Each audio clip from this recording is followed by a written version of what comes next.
Hello प्यारे बच्चों, कैसे हो तुम सब? होपफुली तुम सभी स्वस्थ और मस्त होंगे और इंतज़ार कर रहे होंगे हमारी आज की नई कहानी का। तो बिना देर करे शुरू करते हैं आज की कहानी। हमारी आज की कहानी है एक गुरुकुल की। इस गुरुकुल में गुरुजी थे और इनके शिष्य थे। इनके सारे शिष्य बहुत मन लगाकर पढ़ाई करते थे, विद्या लेते थे।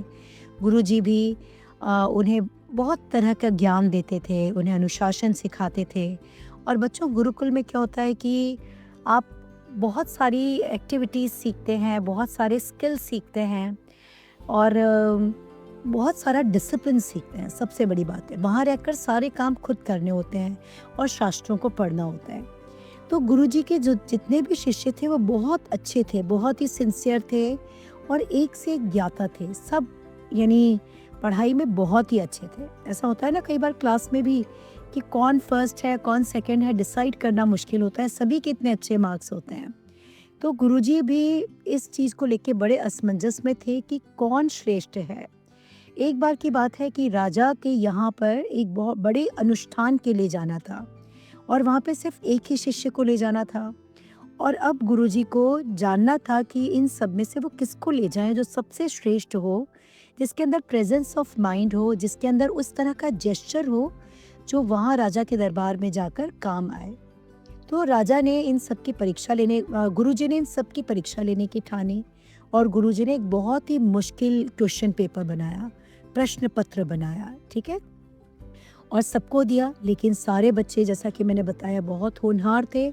उन्होंने बहुत यानी जल्दी-जल्दी सारे प्रश्नों के सही उत्तर दे दिए और गुरुजी फिर से बड़े असमंजस में कि किसको ले जाएँ। सभी ने बहुत अच्छा किया, सभी के अच्छे मार्क्स आए।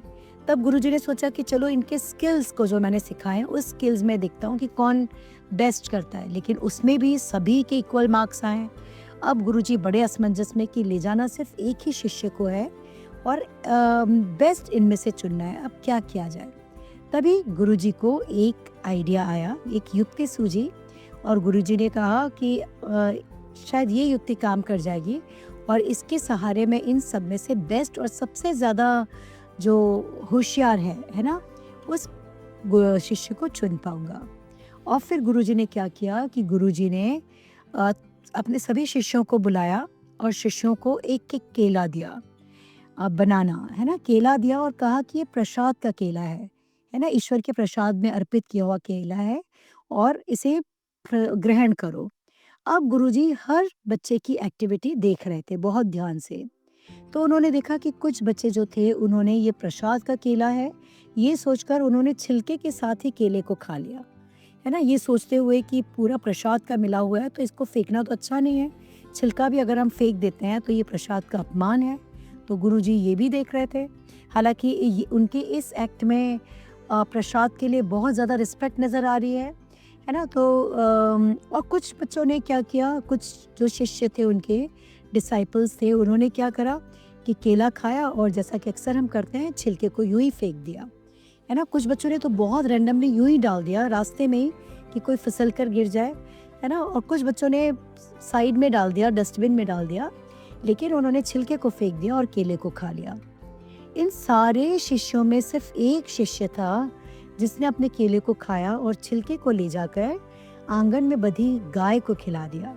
यानी उसने इस केले का पूरा उपयोग किया। ये केला एक प्रसाद था तो उसने छिलके को भी नहीं फेंका। प्रसाद का कोई भी अंश फेंकना नहीं चाहिए क्योंकि वो रिस्पेक्टफुल होता है, तो उसने उसको गौ माता को खिला दिया। गौ माता का भी पेट भर गया और प्रसाद को आदरपूर्वक उसने ग्रहण किया और केला भी सही जगह पहुंच गया, गंदगी भी नहीं हुई और गुरुजी को अपना आंसर मिल गया था। उन्हें समझ में आ गया कि यही वो शिष्य है जिसे मुझे अपने साथ ले जाना है। इसके बाद गुरुजी ने सारे शिष्यों को बुलाया और गुरुजी ने इस बात को सबके सामने बताया। गुरुजी ने कहा, बच्चों, अच्छे मार्क्स लाना, है ना, पढ़ाई में श्रेष्ठ हो जाना ये बहुत आसान है, हर कोई कर सकता है। बहुत मेहनत से, बहुत अथक प्रयास से और डेडिकेशन से ये किया जा सकता है। लेकिन जो चीज़ आपको सबसे अलग बनाती है वो है आपका जेस्चर, आपका प्रेजेंस ऑफ माइंड, आप लाइफ को हैंडल कैसे करते हो। और मेरे प्यारे बच्चों, यही लेसन भी है आज की स्टोरी का आपके लिए, है ना। एकेडमिक्स में, पढ़ाई में अच्छे मार्क्स लाना, अच्छे परसेंटेज लाना कोई मुश्किल काम नहीं है। मेहनत से, है ना, रेगुलर रिवीजन से ये बहुत ईज़िली किया जा सकता है। लेकिन आगे जब लाइफ में आप जाओगे, तो जो चीज़ आपको भीड़ से अलग बनाएगी, वो है आपका जेस्चर। आप कितने रिस्पेक्टफुल हो, आप अपने वर्ड्स के साथ कितने वाइज़ हो, आप में कितनी ज़िम्मेदारी है। ये सारी चीज़ें हैं जो आपको भीड़ से अलग बनाएँगी। जैसा कि हमारी स्टोरी में इस शिष्य को बाकी सब शिष्यों से अलग बनाया इसके जेस्चर ने, इसके प्रेजेंस ऑफ माइंड ने, इसकी सिचुएशन को हैंडल करने के तरीके ने।